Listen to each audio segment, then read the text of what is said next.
Assalamualaikum Sobat Islam Trending, semoga kita semua diberi kesehatan dan rezeki yang melimpah. Kali ini kita akan menceritakan kisah tentang Abu Nawas. Abu Nawas tidak berdusta. Pada suatu waktu, ketika Raja Harun ar-Rasyid sedang menunaikan ibadah haji, tiba-tiba saja dia teringat akan Abu Nawas pada saat memasuki kota Kufah. Untuk memenuhi rasa kangennya, Baginda Raja menyuruh para pengawalnya untuk mencari Abu Nawas sekaligus menghadapkan ke hadapannya. Raja berpesan, nanti kalau sudah bertemu, tolong Abu Nawas diberi pakaian berwarna hitam dan celanan panjang yang nantinya diletakkan di atas kepala Abu Nawas. Para pengawal bergegas melaksanakan perintah itu meskipun mereka berpikir bahwa ini adalah suatu permintaan yang aneh sekali. Setelah mencari ke segala penjuru kota, akhirnya Abu Nawas bisa ditemukan juga. Tak berapa lama kemudian Abu Nawas datang juga dengan pakaian hitam dan celanan panjang yang ditaruh di atas kepalanya. Setelah ada di hadapan raja, Abu Nawas berkata, "Wahai Baginda, Amirul Mukminin, aku memohon kepada Allah SWT semoga Allah memberikan rezeki dan melapangkan anugerahnya kepada tuanku." Kata Abu Nawas, "Ya, terima kasih, amin," jawab Raja Harun ar-Rasyid.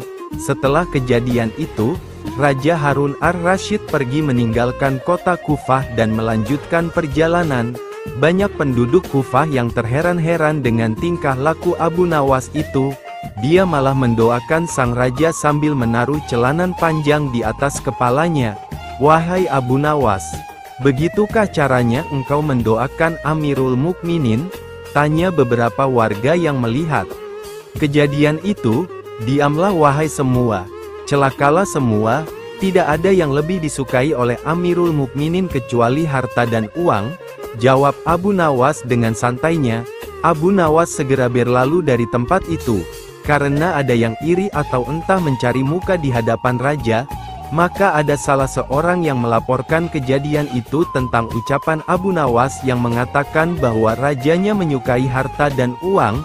Betapa terkejutnya si pelapor ini dengan jawaban yang diucapkan oleh raja mereka. "Demi Allah, ia tidak berdusta," Abu Nawas berkata benar. Si pelapor menjadi malu karena kejadian ini. Tanpa pikir panjang Abu Nawas memutuskan untuk menjual keledai kesayangannya. Keledai itu merupakan kendaraan Abu Nawas satu-satunya. Sebenarnya ia tidak tega untuk menjualnya. Tetapi keluarga Abu Nawas amat membutuhkan uang, dan istrinya setuju. Keesokan harinya Abu Nawas membawa keledai ke pasar. Abu Nawas tidak tahu kalau ada sekelompok pencuri yang terdiri dari 4 orang telah mengetahui keadaan dan rencana Abu Nawas. Mereka sepakat akan memperdaya Abu Nawas. Rencana pun mulai mereka susun. Ketika Abu Nawas beristirahat di bawah pohon, salah seorang mendekat dan berkata, "Apakah engkau akan menjual kambingmu?" Tentu saja Abu Nawas terperanjat mendengar pertanyaan yang begitu tiba-tiba. "Ini bukan kambing," kata Abu Nawas. "Kalau bukan kambing, lalu apa?" tanya pencuri itu selanjutnya. "Keledai," kata Abu Nawas. "Kalau engkau yakin itu keledai, jual saja ke pasar dan tanyakan pada mereka," kata komplotan pencuri itu sambil berlalu. Abu Nawas tidak terpengaruh. Kemudian ia meneruskan perjalanannya. Ketika Abu Nawas sedang menunggang keledai, pencuri kedua menghampirinya dan berkata, "Mengapa kau menunggang kambing?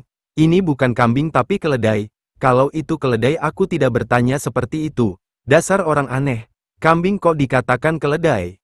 "Kalau ini kambing, aku tidak akan menungganginya," jawab Abu Nawas tanpa ragu. "Kalau engkau tidak percaya, pergilah ke pasar dan tanyakan pada orang-orang di sana," kata pencuri kedua sambil berlalu. Abu Nawas belum terpengaruh dan ia tetap berjalan menuju pasar. Pencuri ketiga datang menghampiri Abu Nawas. "Hai Abu Nawas, akan kau bawa kemana kambing itu?" Kali ini Abu Nawas tidak segera menjawab. Mulai ragu. Sudah 3 orang mengatakan kalau hewan yang dibawanya adalah kambing. Pencuri ketiga tidak menyia-nyiakan kesempatan. lah makin merecoki otak Abu Nawas. Sudahlah, biarpun kau bersikeras hewan itu adalah keledai, nyatanya itu adalah kambing. Kambing, kambing. Abu Nawas berhenti sejenak untuk beristirahat di bawah pohon.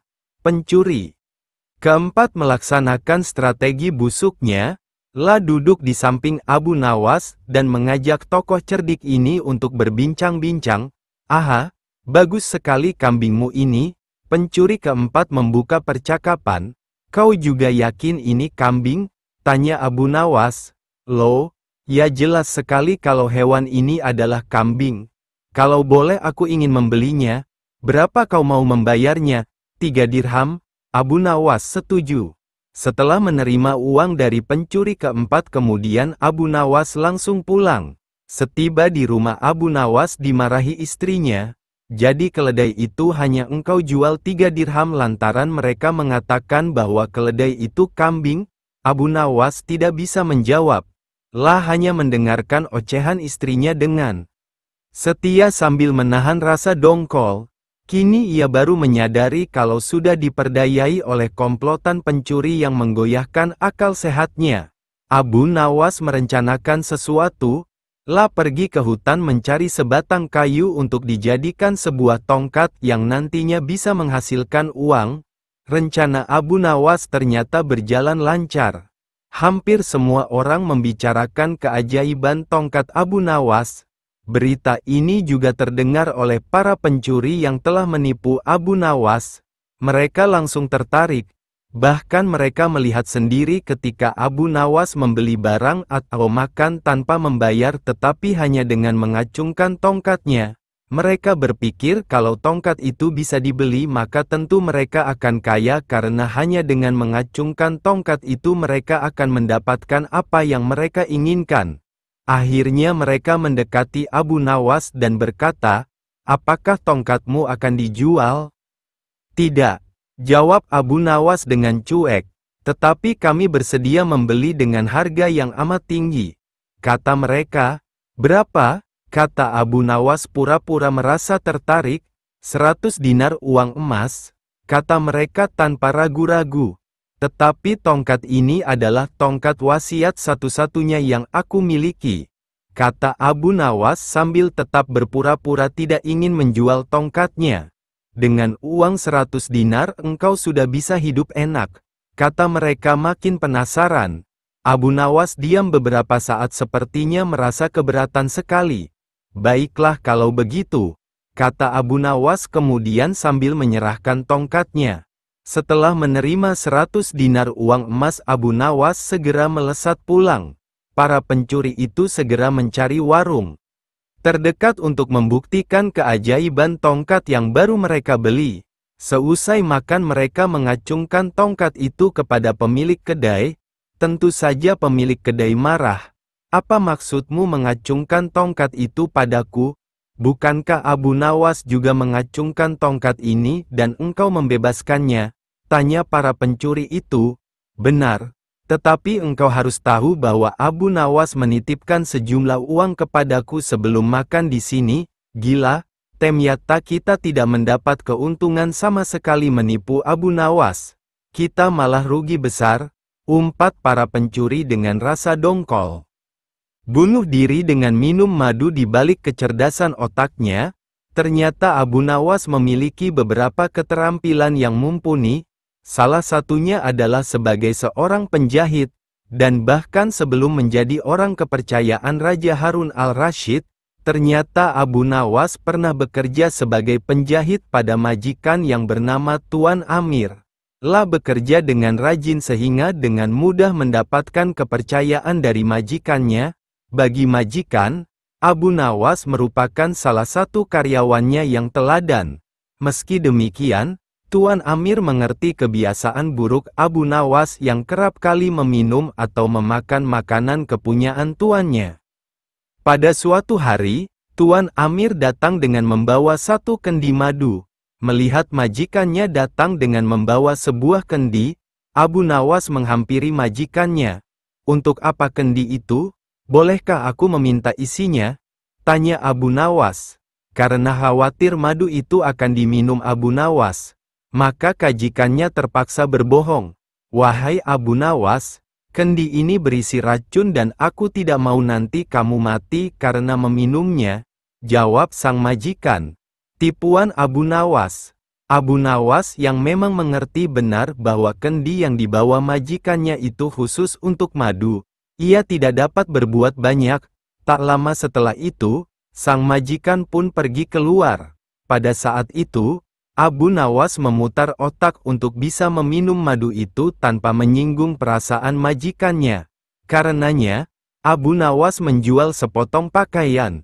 Hasil penjualannya itu kemudian ia gunakan untuk membeli roti. Setibanya di tempat kerja, roti itu dimakan dengan menggunakan madu milik sang majikan. Hingga tak terasa madu itu pun habis diminum Abu Nawas. Madu itu terasa sangat nikmat sehingga membuat Abu Nawas merasa sangat kekenyangan. Abu Nawas kemudian kembali melanjutkan pekerjaannya tanpa menunjukkan gelagat yang mencurigakan. Namun, tak lama kemudian, majikannya datang dengan membawa sepotong roti. Alangkah terkejutnya Tuan Amir ini ketika mendapati tutup kendinya terbuka dan madu dalam kendi itu sudah habis tak tersisa. Tak hanya itu, Tuan Amir juga mendapatkan sepotong pakaiannya telah hilang. Ini pasti ulah Abu Nawas, gumannya dalam hati. Tuan Amir pun langsung menghampiri Abu Nawas yang lagi sibuk bekerja menjahit pakaian. Hai, Abu Nawas, apa sebenarnya yang telah terjadi? Mengapa isi kendi ini habis dan sepotong pakaian Tea hilang? Tanya Tuan Amir. Maaf Tuan, tadi sewaktu Tuan pergi, ada sekelompok pencuri datang mengambil pakaian majikan, kata Abu Nawas. Lantas apa yang kamu lakukan terhadap pencuri itu? Tanya Tuan Amir lagi, berpura-pura takut, mendapat pertanyaan yang terus-menerus dari majikannya. Abu Nawas semakin berpura-pura gemetar. Tapi, meski demikian, dia tetap tidak kekurangan akalnya. Aku ketakutan dan tidak bisa berbuat apa-apa, kata Abu Nawas. Lalu mengapa isi kendiku hilang? Apakah juga diminum oleh pencuri itu? Tanya Tuan Amir. Tidak Tuan, jawab Abu Nawas dengan polosnya. Lantas siapa yang telah meminumnya? Tanya Tuan Amir lagi. Sekali lagi mohon maaf Tuan Majikan, karena takut akan dimarahi oleh Tuan. Maka aku putuskan untuk memilih bunuh diri saja menggunakan racun yang ada dalam kendi itu, jelas Abu Nawas. Mendengar pengakuan jujur dan keahlian akal Abu Nawas, Tuan Amir yang semula akan marah akhirnya mengurungkan niatnya. Las sadar jika semua itu juga kesalahannya karena telah berbohong kepada bawahannya. Bisa saja nih Abu Nawas dapat madu gratis.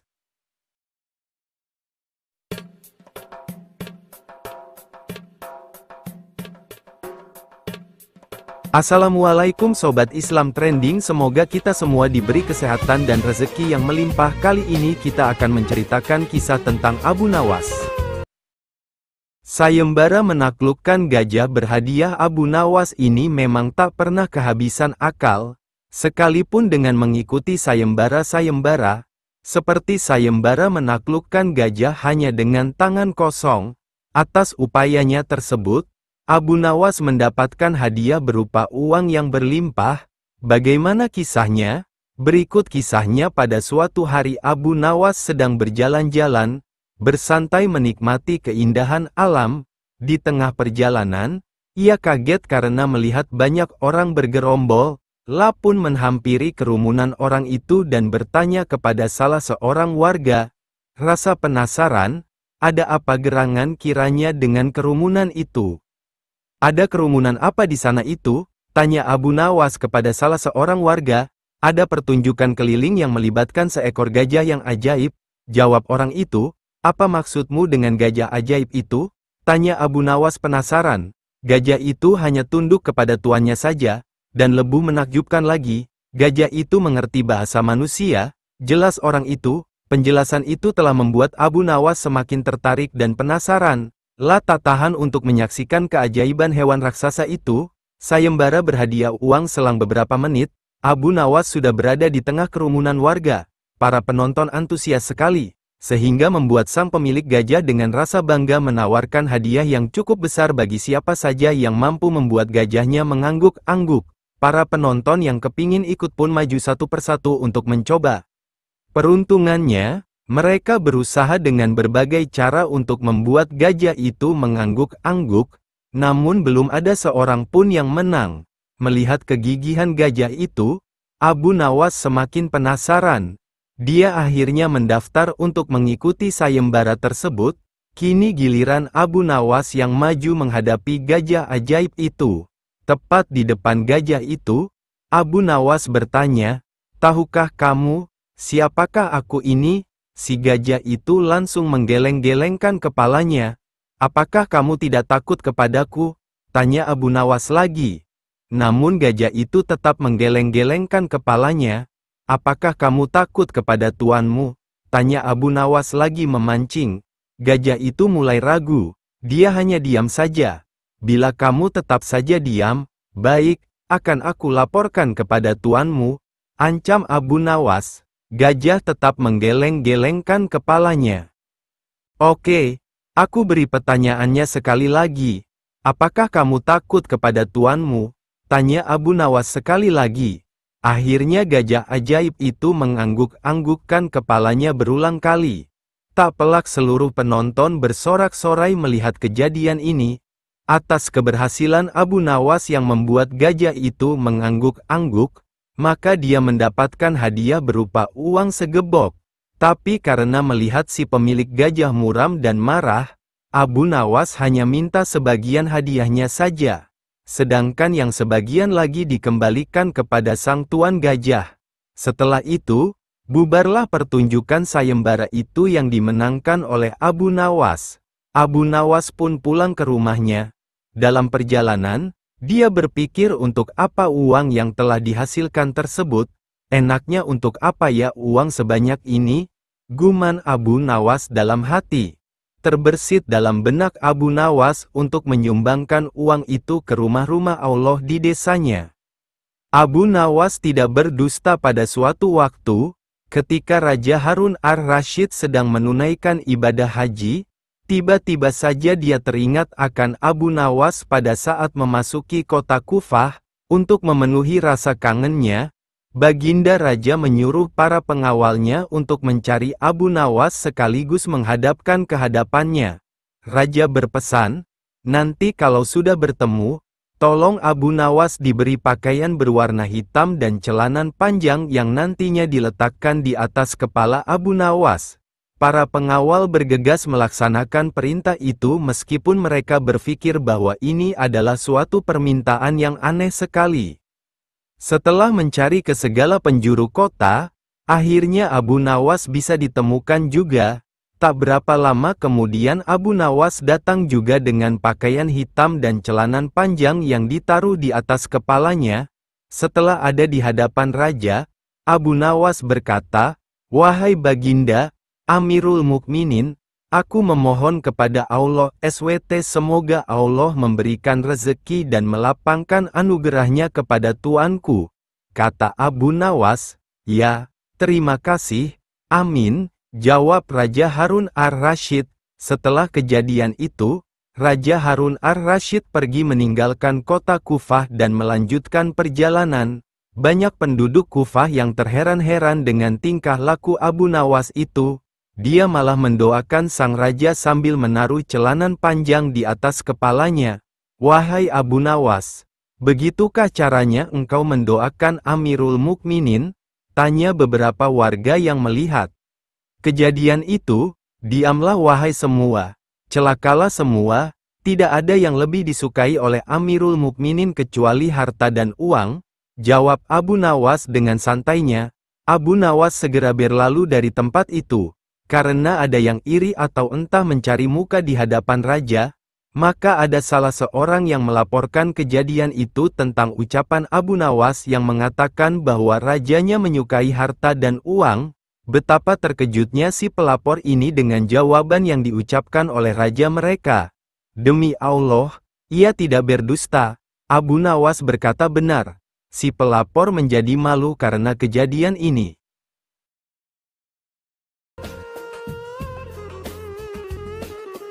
Abu Nawas tetap bisa cari solusi mimpi buruk yang dialami Baginda Raja Harun al-Rasyid tadi malam menyebabkan Abu Nawas diusir dari negeri Baghdad. Abu Nawas tidak berdaya. Bagaimanapun ia harus segera menyingkir meninggalkan negeri Baghdad hanya karena mimpi. Masih jelas terngiang-ngiang kata-kata Baginda Raja di telinga Abu Nawas. Tadi malam aku bermimpi bertemu dengan seorang laki-laki tua. La mengenakan jubah putih, La berkata bahwa negerinya akan ditimpa bencana bila orang yang bernama Abu Nawas masih tetap tinggal di negeri ini. La harus diusir dari negeri ini sebab orang itu membawa kesialan. Ia boleh kembali ke negerinya dengan syarat tidak boleh dengan berjalan kaki, berlari, merangkak, melompat-lompat dan menunggang keledai atau binatang tunggangan yang lain. Dengan bekal yang diperkirakan cukup, Abu Nawas mulai meninggalkan rumah dan istrinya. Istri Abu Nawas hanya bisa mengiringi kepergian suaminya dengan derayan air mata. Sudah 2 hari penuh Abu Nawas mengendarai keledainya. Bekal yang dibawanya mulai menipis. Abu Nawas tidak terlalu meresapi pengusiran dirinya dengan kesedihan yang terlalu mendalam. Sebaliknya Abu Nawas merasa bertambah yakin bahwa Tuhan Yang Maha Perkasa akan segera menolong keluar dari kesulitan yang sedang melilit pikirannya. Bukankah tiada seorang teman pun yang lebih baik daripada Allah SWT dalam saat-saat seperti itu? Setelah beberapa hari Abu Nawas berada di negeri orang, ia mulai diserang rasa rindu yang menyayat-nyayat hatinya yang paling dalam. Rasa rindu itu makin lama makin menderu-deru seperti dinginnya jam harir. Sulit untuk dibendung. Memang, tak ada jalan keluar yang lebih baik daripada berpikir, tetapi dengan akal, apakah ia harus melepaskan diri? Begitu tanya Abu Nawas dalam hati. Apakah aku akan meminta bantuan orang lain dengan cara menggendongku dari negeri ini sampai ke istana Baginda? Tidak.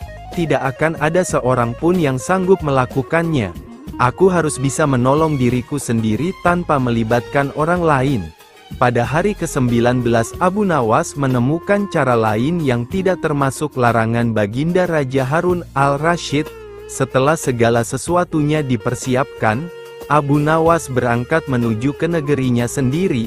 Perasaan rindu dan senang menggumpal menjadi satu. Kerinduan yang selama ini melecut-lecut semakin menggila karena Abu Nawas tahu sudah semakin dekat dengan kampung halaman. Mengetahui Abu Nawas bisa pulang kembali, penduduk negeri gembira.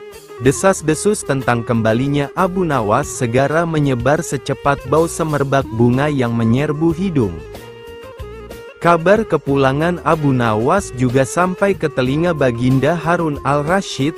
Baginda juga merasa gembira mendengar berita itu, tetapi dengan alasan yang sama sekali berbeda.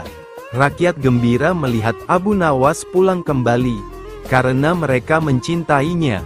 Sedangkan Baginda Raja gembira mendengar Abu Nawas pulang kembali karena beliau merasa yakin kali ini pasti Abu Nawas tidak akan bisa mengelak dari hukuman. Namun Baginda amat kecewa dan merasa terpukul melihat cara Abu Nawas pulang ke negerinya. Baginda sama sekali tidak pernah membayangkan kalau Abu Nawas ternyata bergelayut di bawah perut keledai. Sehingga Abu Nawas terlepas dari sanksi hukuman yang akan dijatuhkan karena memang tidak bisa dikatakan telah melanggar larangan Baginda Raja. Karena Abu Nawas tidak mengendarai keledai. Sayembara menaklukkan gajah berhadiah Abu Nawas ini memang tak pernah kehabisan akal, sekalipun dengan mengikuti sayembara-sayembara, seperti sayembara menaklukkan gajah hanya dengan tangan kosong. Atas upayanya tersebut, Abu Nawas mendapatkan hadiah berupa uang yang berlimpah. Bagaimana kisahnya? Berikut kisahnya. Pada suatu hari Abu Nawas sedang berjalan-jalan, bersantai menikmati keindahan alam. Di tengah perjalanan, ia kaget karena melihat banyak orang bergerombol.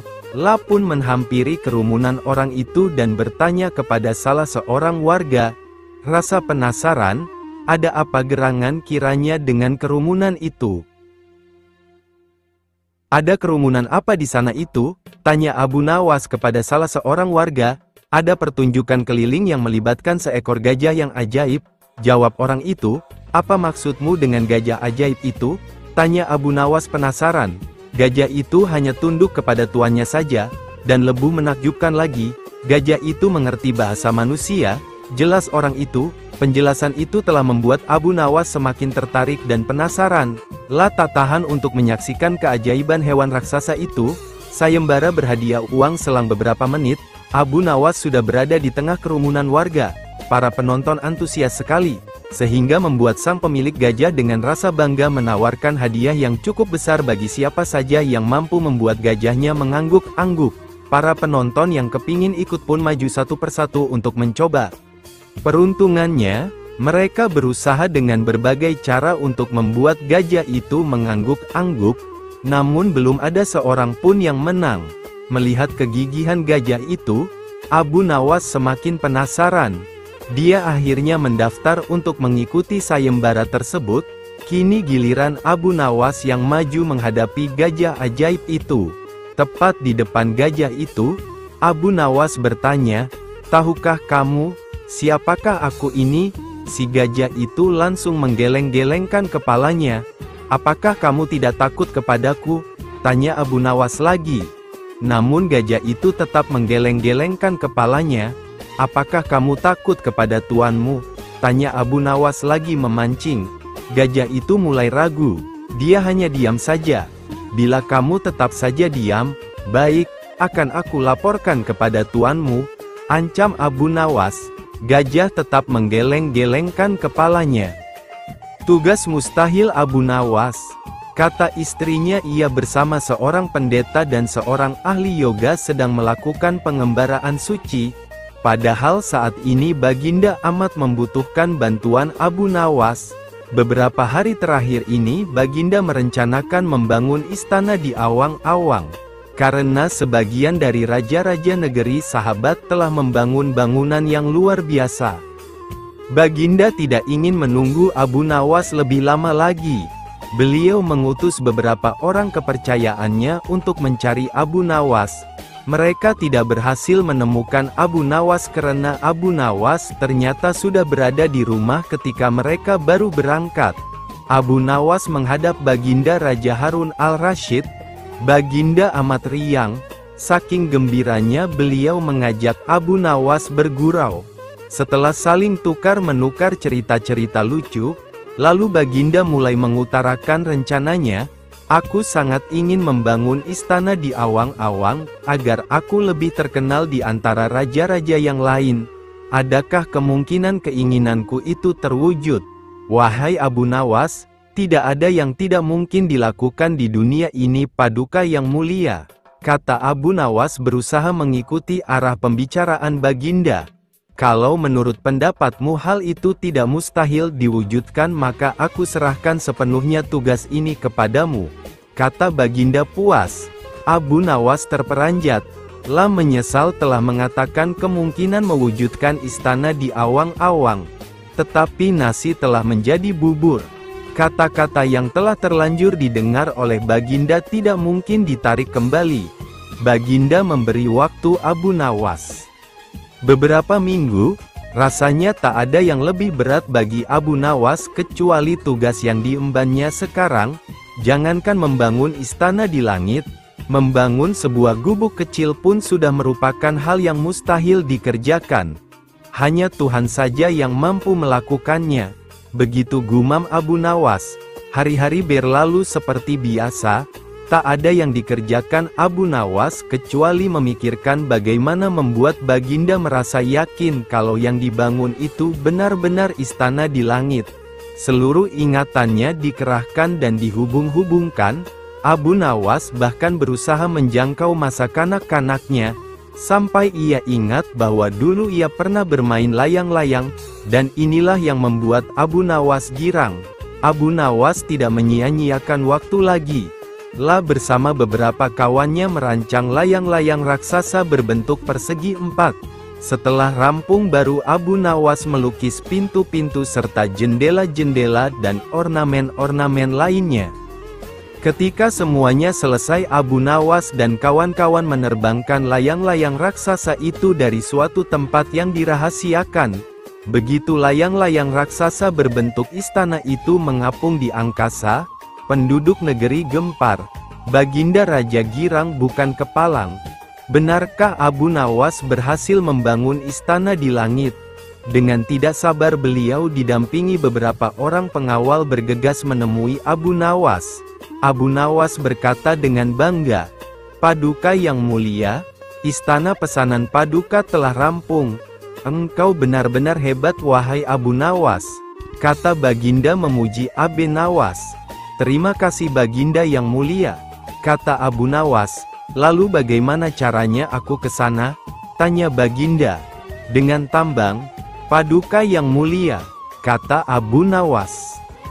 "Kalau begitu siapkan tambang itu sekarang, aku ingin segera melihat istanaku dari dekat," kata Baginda tidak sabar. "Maafkan hamba Paduka yang mulia, hamba kemarin lupa memasang tambang itu, sehingga seorang kawan hamba tertinggal di sana dan tidak bisa turun," kata Abu Nawas. "Bagaimana dengan engkau sendiri Abu Nawas? Dengan apa engkau turun ke bumi?" tanya Baginda. "Dengan menggunakan sayap Paduka yang mulia," kata Abu Nawas dengan bangga. "Kalau begitu buatkan aku sayap supaya aku bisa terbang ke sana," kata Baginda. "Paduka yang mulia, sayap itu hanya bisa diciptakan dalam mimpi," kata Abu Nawas menjelaskan. "Engkau berani mengatakan aku gila sepertimu?" tanya Baginda sambil melotot. "Ya, Baginda, kurang lebih seperti itu," jawab Abu Nawas tangkas. "Apa maksudmu?" tanya Baginda lagi. Baginda tahu bahwa membangun istana di awang-awang adalah pekerjaan yang mustahil dilaksanakan, tetapi Baginda tetap menyuruh hamba mengerjakannya. Sedangkan hamba juga tahu bahwa pekerjaan itu mustahil dikerjakan, tetapi hamba tetap menyanggupi titah Baginda yang tidak masuk akal itu, kata Abu Nawas berusaha meyakinkan Baginda. Tanpa menoleh Baginda Raja kembali ke istana diiring para pengawalnya. Abu Nawas berdiri sendirian sambil memandang ke atas melihat istana terapung di awang-awang. "Sebenarnya siapa di antara kita yang gila?" tanya Baginda mulai jengkel. "Hamba kira kita berdua sama-sama tidak waras tuanku," jawab Abu Nawas tanpa ragu.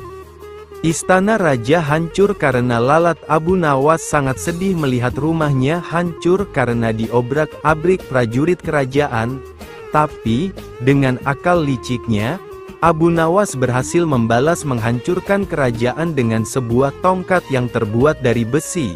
Dengan berdalih untuk membunuh lalat-lalat yang telah makan nasinya, Abu Nawas memporak-porandakan seluruh isi kerajaan.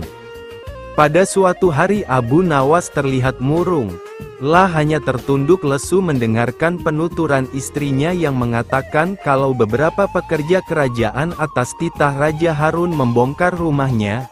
Raja berdalih bahwa itu dilakukan karena bermimpi kalau di bawah rumahnya terpendam emas dan permata yang tak ternilai harganya.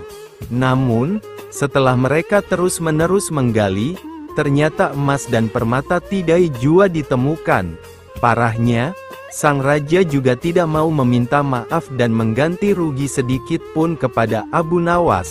Karena itulah Abu Nawas sakit hati dan memendam rasa dendam kepada perusak rumahnya. Lama Abu Nawas memeras otak, namun belum juga ia menemukan muslihat untuk membalas perbuatan Baginda. Makanan yang dihidangkan istrinya pun tidak dimakan karena nafsu makannya telah lenyap. Balasan Abu Nawas keesokan harinya Abu Nawas melihat banyak lalat-lalat mulai menyerbu makanannya yang sudah mulai basi. Begitu melihat lalat-lalat itu berterbangan, Abu Nawas tiba-tiba saja tertawa riang seolah mendapatkan ide. "Tolong ambilkan kain penutup untuk makananku dan sebatang besi," kata Abu Nawas kepada istrinya. Dengan wajah berseri-seri, Abu Nawas berangkat menuju istana. Setiba di istana, Abu Nawas membungkuk memberi hormat kepada Raja Harun. Raja Harun terkejut atas kedatangan Abu Nawas. Di hadapan para menterinya, Raja Harun mempersilahkan Abu Nawas untuk menghadap. "Ampun tuanku, hamba menghadap tuanku Baginda hanya untuk mengadukan perlakuan tamu-tamu yang tidak diundang. Mereka memasuki rumah hamba tanpa izin dan berani memakan makanan hamba," lapor Abu Nawas. "Siapakah tamu-tamu tidak diundang itu wahai Abu Nawas?" ujar Baginda dengan bijaksana. "Lalat-lalat ini tuanku," kata Abu Nawas sambil membuka penutup piringnya. "Kepada siapa lagi kalau bukan kepada paduka junjungan hamba? Hamba mengadukan perlakuan yang tidak adil ini," ujar Abu Nawas sekali lagi. "Lalu, keadilan yang bagaimana yang engkau inginkan dariku?" respon Raja Harun. "Hamba hanya menginginkan izin tertulis dari Baginda sendiri agar hamba bisa dengan leluasa menghukum lalat-lalat yang nakal itu," kata Abu Nawas memulai muslihatnya. Kaca pecah. Akhirnya Raja Harun dengan terpaksa membuat surat izin yang isinya memperkenankan Abu Nawas memukul lalat-lalat itu dimanapun mereka hinggap. Setelah mendapat izin tertulis itu, Abu Nawas mulai mengusir lalat-lalat di piringnya hingga mereka terbang dan hinggap di sana-sini. Dengan menggunakan tongkat besi yang dibawa dari rumah, Abu Nawas mengejar dan memukuli lalat-lalat itu. Ketika hinggap di kaca, Abu Nawas dengan tenang dan leluasa memukul kaca itu hingga pecah. Kemudian vas bunganan indah juga ikut terkena pukul dan pecah. Akhirnya hanya dalam beberapa menit saja seluruh perabot istana hancur berkeping-keping. Raja Harun tidak bisa berbuat apa-apa kecuali menyadari kekeliruannya yang telah dilakukan terhadap Abu Nawas dan keluarganya. Memperkenankan Abu Nawas memukul lalat-lalat itu dimanapun mereka hinggap. Setelah mendapat izin tertulis itu, Abu Nawas mulai mengusir lalat-lalat di piringnya hingga mereka terbang dan hinggap di sana-sini. Dengan menggunakan tongkat besi yang dibawa dari rumah, Abu Nawas mengejar dan memukuli lalat-lalat itu. Ketika hinggap di kaca, Abu Nawas dengan tenang dan leluasa memukul kaca itu hingga pecah. Kemudian vas bunganan indah juga ikut terkena pukul dan pecah. Akhirnya hanya dalam beberapa menit saja seluruh perabot istana hancur berkeping-keping. Raja Harun tidak bisa berbuat apa-apa kecuali menyadari kekeliruannya yang telah dilakukan terhadap Abu Nawas dan keluarga Nisa, dan setelah merasa puas, Abu Nawas mohon diri barang-barang kesayangan Raja Harun banyak yang hancur. Bukan cuma itu saja, Raja juga menanggung rasa malu. Kini dia sadar betapa kelirunya telah berbuat semena-mena kepada Abu Nawas. Suatu hari Baginda ingin mengadakan pesta di istananya. Ia berencana mengundang semua pembesar-pembesar negeri dan juga pembesar-pembesar negeri tetangga. Tetapi, pesta yang akan diadakan kali ini sangatlah berbeda. Karena Baginda Raja menyelipkan sebuah rencana untuk mengerjai Abu Nawas dan kali ini Baginda sangat yakin jika Abu Nawas akan masuk ke dalam perangkap. Tibalah pada hari yang sudah ditentukan untuk menggelar pesta. Seluruh undangan, termasuk Abu Nawas yang turut diundang berhadir di istana. Ketika semua tamu undangan yang hadir sudah berkumpul, Baginda memerintahkan pelayan istana untuk membasuh tangan dan kaki para undangan dengan air mawar nan harum. Satu persatu tamu undangan yang hadir telah selesai dibasuh. Kini tinggallah giliran Abu Nawas. Tidak pernah menyangka sebelumnya jika pada hari itu ia akan menjadi bahan tertawaan Baginda dan para undangan yang berhadir. Sepertinya Baginda memang sudah menyusun rencana tersebut dengan sangat matang.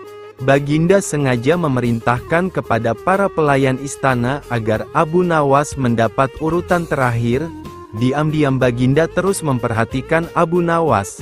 Pas ketika giliran Abu Nawas dibasuh tangan dan kakinya, pelayan langsung membasuh dengan air kencing unta yang dicampur dengan bunga-bunga yang sudah disiapkan sebelumnya sesuai perintah Baginda. Sontak saja seluruh tamu undangan yang hadir merasa tidak nyaman dengan bau yang ditimbulkan dan sibuk mencari sumber bau tersebut. Akhirnya diketahuilah jika Abu Nawas yang menjadi sumber bau yang sangat tidak mengenakan itu. Ia pun dijauhkan dan ditertawakan oleh semua tamu yang hadir termasuk Baginda Raja sendiri yang senang bukan kepalang karena rencananya berhasil. Setelah menanggung tidak sanggup malu yang amat sangat di hadapan para tamu yang hadir, tanpa bicara apa-apa Abu Nawas langsung meninggalkan ruangan tamu menemui pelayan yang telah membuat dia malu tadi. Pelayan tersebut meminta maaf dan mengakui jika itu adalah perintah Baginda Raja. Mendengar penuturan pelayan, Abu Nawas sangat terkejut.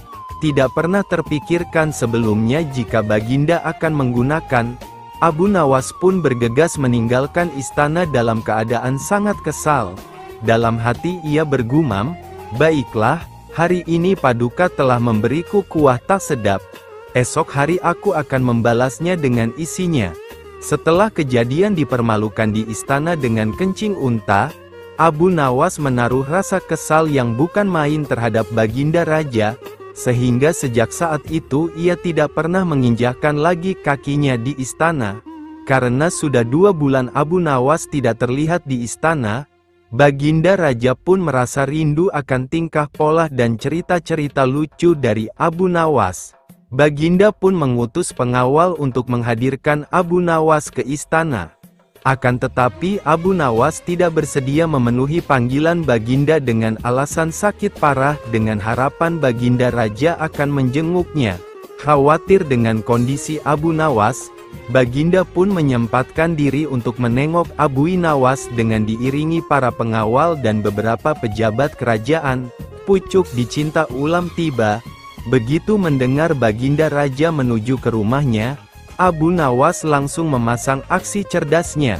Ia langsung meminta istrinya menyiapkan obat ajaib dengas berbentuk bulatan kecil-kecil. Akan tetapi yang diantara bulatan-bulatan obat tersebut sudah diselipkan tinja yang memang sudah dipersiapkan Abu Nawas sebelumnya. Abu Nawas langsung menuju pembaringan merobohkan badannya, memasang wajah pucat dan berpura-pura lemah lunglai seakan-akan ia benar-benar sakit. Tidak berapa lama kemudian Baginda sudah berada di depan pintu rumah dan langsung menemui Abu Nawas. Kesempatan itu langsung digunakan dengan menelan 2 butir ajaib di hadapan Baginda. Baginda pun penasaran dan bertanya, "Wahai Abu Nawas, apa yang kamu telan itu?" Tanya Baginda. "Inilah yang disebut obat ajaib. Resepnya hamba peroleh lewat mimpi tadi malam. Jika hamba menelan 2 butir niscaya akan sembuh," jawab Abu Nawas yang kemudian langsung bisa bangun setelah menelan pil yang kedua. "Benarkah itu? Jika begitu, aku juga mau minum obat ajaibmu itu. Barangkali bisa membuat badanku segar bugar setiap hari," kata Baginda bersemangat. "Baiklah tuanku, hamba tidak bisa menolak keinginan Baginda." Baginda berbaringlah dulu dan pejamkan mata seperti hamba sekarang ini, tidak boleh duduk, apalagi berdiri, kata Abu Nawas sambil mempraktekkan. Baginda Raja pun segera menuruti perintah Abu Nawas. Begitu mata Raja terpejam, Abu Nawas cepat-cepat memasukkan butiran kotoran tadi ke mulut Baginda Raja. Spontan saja Baginda Raja bangkit membelalakkan matanya. "Hai Abu Nawas, sepertinya engkau memberiku makan tinja ya? Akan kuhukum berat engkau," kata Baginda. Abu Nawas pun segera bersimpuh memberi hormat kepada Baginda. "Ampun Baginda, apakah Baginda masih ingat? 2 bulan yang lalu dalam sebuah pesta di istana Baginda telah lebih dahulu memberi hamba kuahnya, kencing unta. Oleh sebab itu untuk membalas kebaikan Baginda maka sekarang hamba memberi isinya, kotoran unta. Jikalau bukan karena kejadian itu, hamba tidak akan berani melakukan ini pada Baginda. Jika Baginda bersikeras ingin menghukum hamba, maka kejadian ini akan hamba beritahukan kepada orang lain," kata Abu Nawas. Mendengar penuturan Abu Nawas, Baginda pun merasa risau takut jika orang mengetahui jika ia telah memakan kotoran unta atas perintah Abu Nawas. Baiklah Abu Nawas, karena kejahilanku kemarin maka aku memaafkanmu. Tapi engkau tidak boleh memberitahukan siapa-siapa tentang kejadian ini, kata Baginda. Ampun Baginda, jika itu yang Baginda minta seperti itu, lain lagi ceritanya. Hamba minta 100 dinar sebagai biaya jaga rahasia. Jawab Abu Nawas. Dasar kau Abu Nawas, kata Baginda geram. Baginda pun menyetujui permintaan Abu Nawas dengan menyerahkan pundi uang sebanyak 100 dinar. Kemudian pamit pulang menuju istana bersama para pengikutnya. Suatu hari, beberapa orang kawan-kawan Abu Nawas merencanakan sebuah perjalanan wisata ke hutan. Agar perjalanan tidak menjadi membosankan, diajaklah Abu Nawas untuk ikut serta. Setelah menemui kata sepakat, berangkatlah mereka beramai-ramai ke rumah Abu Nawas. Sesampainya di rumah Abu Nawas, mereka pun menceritakan maksud dan tujuan kedatangan mereka. Abu Nawas setuju dengan ajakan mereka dan mereka pun langsung berangkat dengan menunggangi keledai masing-masing. Sambil sesekali bercanda ria, tidak terasa perjalanan sudah jauh dari pemukiman penduduk. Tibalah mereka di pertigaan jalan yang sunyi dan tidak ada siapapun di sana selain mereka sendiri. Mereka pun berhenti. Di pertigaan jalan itu, mereka mulai ragu-ragu, karena ada dua jalan yang menuju ke hutan. Yang satu jalan menuju hutan wisata dan satunya lagi jalan menuju hutan rimba yang penuh dengan binatang buasnya. Sebagai seorang yang bijak, Abu Nawas menyarankan untuk tidak meneruskan perjalanan, karena bila salah pilih jalan maka bahaya yang akan mengancam. Tetapi salah seorang dari mereka tiba-tiba berkata, "Aku mempunyai dua orang sahabat yang tinggal dekat semak-semak sebelah sana. Mereka adalah saudara kembar identik. Tidak ada seorang pun yang bisa membedakan keduanya karena rupa mereka begitu mirip. Tapi perbedaan mereka yang satu selalu berkata jujur sedangkan yang lainnya selalu berkata bohong. Dan mereka adalah orang-orang aneh karena mereka hanya mau menjawab satu pertanyaan saja.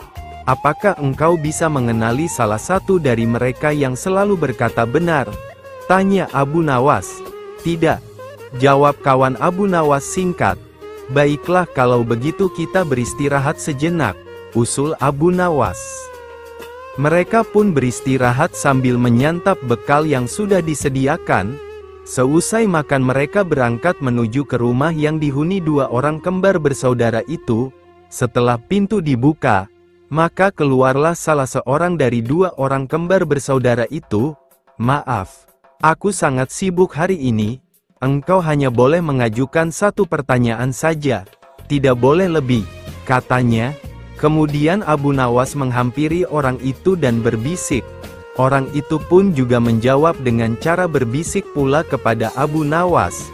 Abu Nawas mengucapkan terima kasih dan segera mohon diri. "Hutan yang kita tuju melewati jalan sebelah kanan," kata Abu Nawas mantap kepada kawan-kawan. "Bagaimana kau bisa memutuskan harus menempuh jalan sebelah kanan? Sedangkan kita tidak tahu apakah orang yang kita tanya itu orang yang selalu berkata benar atau yang selalu berkata bohong?" tanya salah seorang dari mereka. "Karena orang yang kutanya menunjukkan jalan yang sebelah kiri," kata Abu Nawas. Karena masih belum mengerti juga, maka Abu Nawas menjelaskan. Mereka pun beristirahat sambil menyantap bekal yang sudah disediakan. Seusai makan mereka berangkat menuju ke rumah yang dihuni dua orang kembar bersaudara itu. Setelah pintu dibuka, maka keluarlah salah seorang dari dua orang kembar bersaudara itu. "Maaf, aku sangat sibuk hari ini. Engkau hanya boleh mengajukan satu pertanyaan saja.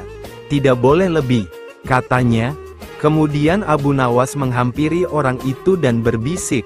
Orang itu pun juga menjawab dengan cara berbisik pula kepada Abu Nawas. Abu Nawas mengucapkan terima kasih dan segera mohon diri. "Hutan yang kita tuju melewati jalan sebelah kanan," kata Abu Nawas mantap kepada kawan-kawan. Bagaimana kau bisa memutuskan harus menempuh jalan sebelah kanan, sedangkan kita tidak tahu apakah orang yang kita tanya itu orang yang selalu berkata benar atau yang selalu berkata bohong? Tanya salah seorang dari mereka. Karena orang yang kutanya menunjukkan jalan yang sebelah kiri, kata Abu Nawas. Karena masih belum mengerti juga, maka Abu Nawas menjelaskan. Tadi aku bertanya, apa yang akan dikatakan saudaramu bila aku bertanya jalan yang mana yang menuju hutan yang indah, bila jalan yang benar itu sebelah kanan dan bila orang itu kebetulan yang selalu berkata benar maka ia akan menjawab, jalan sebelah kiri, karena ia tahu saudara kembarnya akan mengatakan jalan sebelah kiri sebab saudara kembarnya selalu berbohong. Bila orang itu kebetulan yang selalu berkata bohong, maka ia akan menjawab, jalan sebelah kiri, karena ia tahu saudara kembarnya akan mengatakan jalan sebelah kiri sebab saudara kembarnya selalu berkata benar. Mendengar penjelasan Abu Nawas, barulah kawan-kawan mengerti. Mereka pun segera berangkat menuju hutan wisata tujuan mereka. Kisah ini mirip dengan kejadian pada masa Nabi Sulaiman ketika masih muda. Entah sudah berapa hari kasus seorang anak bayi yang diakui oleh dua orang ibu yang sama-sama sangat ingin memiliki anak. Hakim pun rupanya mengalami kesulitan memutuskan dan menentukan perempuan yang menjadi ibu bayi itu sebenarnya. Kasus ini sudah berlarut-larut tanpa ada keputusan yang jelas. Hakim akhirnya menghadap Baginda Raja untuk meminta bantuan. Baginda pun turun tangan. Baginda memakai taktik rayuan. Baginda berpendapat mungkin dengan cara-cara yang amat halus salah satu wanita itu ada yang mau mengalah. Tetapi kebijaksanaan Baginda Raja Harun al-Rashid justru membuat kedua perempuan makin mati-matian saling mengaku bahwa bayi itu adalah anaknya. Baginda pun putus asa, mengingat tak ada cara-cara lain lagi yang bisa diterapkan. Baginda pun berpikir mungkin perlu memanggil Abu Nawas meminta bantuannya. Abu Nawas hadir menggantikan hakim. Abu Nawas tidak menjatuhkan putusan pada hari itu, melainkan menunda sampai hari berikutnya. Semua yang hadir yakin Abu Nawas pasti sedang mencari akal seperti yang biasa dilakukan, padahal penundaan itu hanya disebabkan oleh hal lain, yaitu seorang algojo yang harusnya masuk dalam taktik Abu Nawas tidak berada di tempat. Keesokan hari sidang pengadilan diteruskan lagi. Abu Nawas memanggil algojo dengan pedang di tangan. Abu Nawas memerintahkan agar bayi itu diletakkan di atas meja dan beristirahat di bawah pohon arbe yang lebat.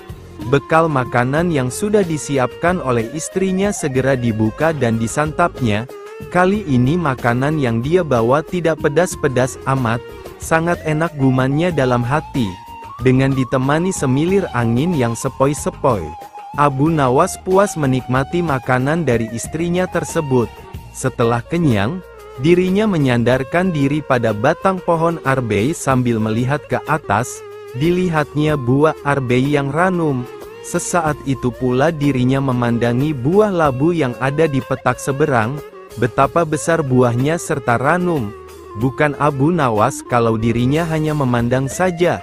Ya, seperti biasa, Abu Nawas mulai merenungi buah-buahan yang tumbuh segar dari kebun miliknya. Tiba-tiba saja terlintas sebuah pemikiran. Bagus ya, kambing kamu, ujar pencuri pertama saat berpapasan dengan Abu Nawas. Abu Nawas tak menoleh sedikit pun dan mengira sapaan orang tadi bukanlah ditujukan untuk dirinya. Abu Nawas sangat yakin 100% kalau yang ditungganginya itu adalah seekor keledai, bukan kambing. Abu Nawas meneruskan perjalanan ke pasar. Kemudian dia berjumpa dengan pencuri yang kedua yang memuji kambing yang ditungganginya. Ha, kambing kok dibilang keledai, ujar pria itu. Karena merasa jengkel, Abu Nawas pun melanjutkan perjalanannya. Di perjalanan, kembali Abu Nawas bertemu dengan seorang pria. "Hai, Tuan, kenapa engkau mengendarai kambing?" tanya orang itu. Bagus ya, kambing kamu, ujar pencuri pertama saat berpapasan dengan Abu Nawas. Abu Nawas tak menoleh sedikit pun dan mengira sapaan orang tadi bukanlah ditujukan untuk dirinya. Abu Nawas sangat yakin 100% kalau yang ditungganginya itu adalah seekor keledai, bukan kambing. Abu Nawas meneruskan perjalanan ke pasar.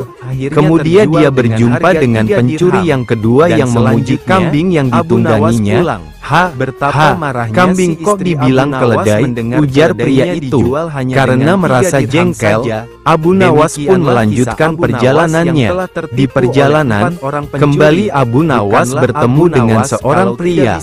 "Hai, Tuan, kenapa engkau mengendarai kambing?" tanya orang itu kepada pencuri.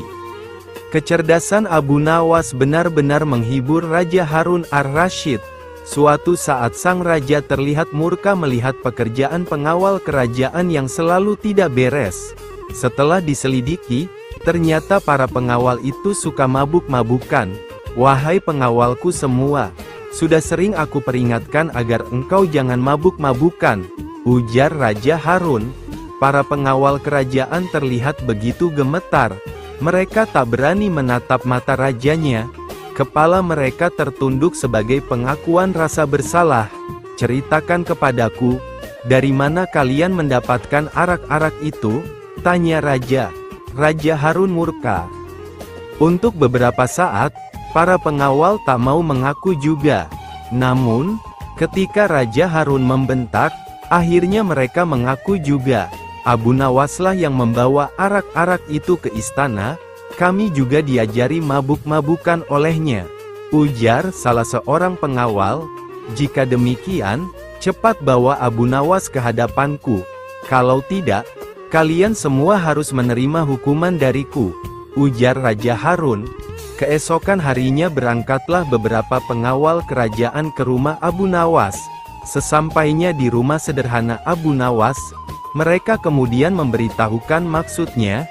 "Bawalah botol ini ke hadapan raja dan katakan semua ini atas perintahku," uar salah satu pemimpin pengawal itu. "Tunggu dulu, dengan minuman arak ini, aku pasti akan dihukum oleh saja," kata Abu Nawas. "Benar, tapi jika engkau berhasil lolos dari hukuman raja, aku akan memberimu sejumlah dinar," ucap pengawal itu. "Lalu apa keuntunganmu dengan memberiku sejumlah dinar?" tanya Abu Nawas. "Jika engkau lolos dari hukuman raja, maka kami semua juga akan lolos. Gunakanlah kecerdasanmu untuk mengelabui raja," jawab pengawal itu. Akhirnya Abu Nawas bersedia menerima tugas itu. Dengan memegang sebotol arak berwarna merah, ia menemui Raja Harun. "Wahai Abu Nawas, apa yang engkau pegang itu?" tanya Raja Harun. "Susu yang merah merona." Dengan gugup Abu Nawas menjawab, "Ini susu Baginda, rasanya enak sekali," jawab Abu Nawas sekenanya. "Bagaimana mungkin air susu berwarna merah? Biasanya susu kan berwarna putih bersih," kata Raja Harun keheranan sambil mengambil botol yang dipegang Abu Nawas. "Betul Baginda, semula air susu ini berwarna putih bersih. Saat melihat Baginda yang gagah rupawan, ia tersipu-sipu malu, dan menjadi merah merona," jawab Abu Nawas yang mencoba mengambil hari Raja Harun. Dengan menyebutnya seorang rupawan, mendengar jawaban Abu Nawas, Baginda pun tertawa dan meninggalkannya sambil geleng-geleng kepala. Raja Harun sebenarnya tahu bahwa yang di dalam botol itu adalah arak. Namun karena penyampaian Abu Nawas yang membanggakan hati, ia tidak memberikan hukuman kepada Abu Nawas. "Baiklah, untuk kalian semua aku maafkan. Akan tetapi jika kalian ulangi lagi, maka hukumannya akan berlipat ganda," titah sang raja. Akhirnya Raja Harun ar-Rasyid juga memberikan ampunan kepada para pengawal. Abu Nawas juga mendapatkan hadiah sejumlah beberapa dinar dari para pengawal, karena telah berhasil melaksanakan misinya. Nah, demikian sedikit hiburan cerita Abu Nawas.